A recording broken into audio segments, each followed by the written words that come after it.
Stop, I'm David Tian, Ph.D., and in this video I answer the question, what to tell your therapist to fix your relationships. Welcome to the Man Up Show. Masculinity for the intelligent man.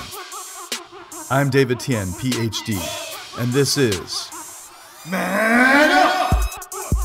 Hi, I'm David Tian, Ph.D., and for over the past 10 years I've been helping hundreds of thousands of people in over 87 countries attain success, happiness, and fulfillment in life and love. Welcome to Man Up episode something. You'll see the number somewhere in the title. I am in my favorite movie theater, our favorite one here in Bangkok. We arrived early, and there's a lounge. It's a free lounge with a buffet, free drinks, the whole 9 yards. And there's a smaller lounge here, which is a little quieter. So we're filming it here, and I found a corner of bookshelves. So I'm ensconced amidst these bookshelves. And actually, I wanted to show you the hallway, so you can see the main lounge. That's pretty cool. This is in my favorite mall in Bangkok, Central Embassy. And you can just see behind me, or that way, the main lounge.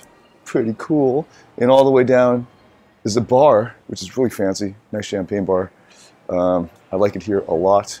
And so we're here shooting a Man Up episode. I'm going to walk backwards back to that little bookshelf area, and you can hear movies, maybe hear movies going off in the background. They have amazing seats. You get these beds with a mini bar next to your bed. Everything in the mini bar is free, included in your ticket. Anyway, it's just awesome. Like literally, it's a bed full of pillows. And anyway, let's get to the question. You didn't think we would be showing off candles and this sort of bookshelf in a show called Man Up, did you? But I'm very secure in my masculinity, so we're doing that. All right, we got a question here from the Man Up private Facebook group from Jacob. Excuse me. And Jacob asks, I've seen many of the videos here and they help me a lot. Well, you're welcome. David often says that if you find yourself in an unhealthy relationship with a lot of drama and feel attracted to women who have a lot of red flags in general, drug addicted, wild girls nights out, not being honest from time to time, girls who have a lot / create a lot of drama in their lives, etc. You should find the reason behind that. The reasons why you feel attracted to these kinds of girls instead of the more secure, more stable ones. Reasons could be that you are a fixer in general. Yep, I've done an entire episode on that. So if you YouTube search or Google search David Tian, fixer, nice guy syndrome, white knight syndrome, you'll see it. Reasons could be that you have low self-esteem and try to compensate for it by achieving a lot, getting validated from the outside instead of the inside. Yeah, it's very true. Or that you are actually boring / uptight and feel attracted to the wild side of these girls. In some of his videos, David says, if you are uncertain about yourself and find yourself being attracted to these kinds of women, you might need therapy. Yeah, well, therapy will definitely, good therapy. There's a lot of bad therapy, just like there's like good fitness trainers or bad fitness trainers, so you got to be careful about that, but good therapy will definitely help you with that. I also find myself being attracted to exactly this kind of woman instead of the more secure, normal, and stable women. My question now is, what should I tell my therapist exactly where we should work on? Great. I love questions that are very directed and specific. This is one I can definitely answer. Instead of like diving into another 1 hour lecture, I can do it in a shorter period of time for a Man Up episode. Which parts of me make me feel attracted to these kinds of women, and what should the focus of the therapy look like to make progress in this area? I think the biggest problem of myself is self-acceptance and self-worth issues. Yeah, well, so is everybody's, right? Does anybody have any thought? Okay, so great. So he's asking, what should I tell my therapist? Where we should work? So first of all, there are various levels to this. So at the most basic level, the reason why a guy would be attracted, or the psychological reasons for why you're attracted to a certain personality type. In your case, how'd you call it? Drug addicted, that's bad. Drug addicted, wild girls nights out type of girls. Girls who lie and are not honest from time to time. Girls who have a lot or create a lot of drama in their lives. Is because what you're attracted to in the opposite sex that that you have chemistry with is a part of you that actually is reflecting a part of yourself that you disowned when you were a child. So there are various, when you're a little baby or up to 3 years old, and maybe even into 6, 7, maybe even 9, 10, right up to puberty, there are options of the way your personality could have been. So you guys who are shy, turn out to be shy, that was a choice that you made early on, an unconscious choice to cope with the environment that you were in and the conditions and stress that you were given. And you're not born shy. You're made shy, by the way. So, so if you are a nice guy, if you are a fixer, as Jacob seems to think he is, that would match the dynamic there with a wild girl.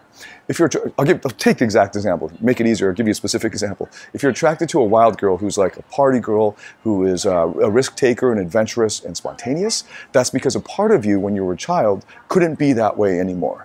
And you missed that. So that's a part of you you've disowned. That's the language from clinical psychology. You've disowned that subpersonality early on. And when you see it in other people reflected back at you, it's a part of you that you've disowned, and that's attractive to you because you want to get it back. And I'll get into that at the deeper level. But at the surface level, it's just simply a part of you that you've disowned. And then later on, and she will also be attracted to you as a part, if there's chemistry, if she is attracted to you, it will be a part of herself that she's disowned. So the wild child girl will be attracted to the nice guy who gets all his homework done, because that's a part of herself that she's disowned. And that's actually in her if she chose to be that way. So that's why there's chemistry. So later on in the relationship, you'll tire of each other, and you'll start to be really annoyed by that part of her. Like if you get in a relationship with a wild girl, eventually you'll start to start getting frustrated, insecure, and all of the other stuff, because why can't you just be responsible? Why can't you just be mature? Why do you have to party all the time? Why do you have to keep doing drugs? Can't you just get a job and hold down? So the thing that drew you to her in the first place is the very thing that will really piss you off later on, and that's because you disowned it in your past. So when you disown it, you continue to disown it. So that's the dynamic that will guarantee those relationships will always fail. I've already talked about this in a particular example in the Manic Fairy Dream Girl video that I did. I think it's 190 something. Anyway, you Google or YouTube search David Tian Manic Fairy Dream Girl, you'll find that video. So that's like a 40-minute video where I go into depth on that particular dynamic of the nice guy with a manic pixie, wild child dream girl. And you're describing a similar type of dynamic here, though it's a little bit more edgy and more stripper kind of edginess than the typical manic fairy dream girl. But it's the same sort of thing. So part of you, Jacob, wants to be spontaneous, adventurous, badass, a bad boy, party it up, live in the now, and be independent and just like fun. But for most of your life, you've had to be a different way. So when you see that in a girl, it attracts you. But like further down the road, it's because it's a part of you that you disowned. That whole dynamic of you disowning that will come back into play, because that's the part of you that because the energy you're residing in right now is one in which you disown that subpersonality. So the only way that you'll finally be attracted to somebody who is mature is if you integrate that wild child that you've disowned back into your life, and now it's part of you, so you're not creating chemistry with people that are dangerous for you in the long run. The only way that can happen, so the second question you asked was, what would it look like when you do make progress? So what should the focus of the therapy look like to make progress in this area? What it will look like is you're going to be grieving, because you're going to go back to re-experience and remember and recall, re-experience and process, and that's the deeper level, the unfinished business of your childhood when you made that decision unconsciously, and you made it repeatedly. It wasn't, well, there was probably one major time that you made that decision, but it was reinforced over and over in your childhood, where you believe that you couldn't be that way, that you disowned that. So in your case, you can't be that wild child because you, as a child, disowned that. And there must have been some incidents, some traumatic incidents in your childhood where you had to make that choice of being the responsible, mature, nice guy who's shy or whatever it is, in order to keep the love of your primary caregiver or whoever was causing that, like usually your father or mother. And then you had to be a different way.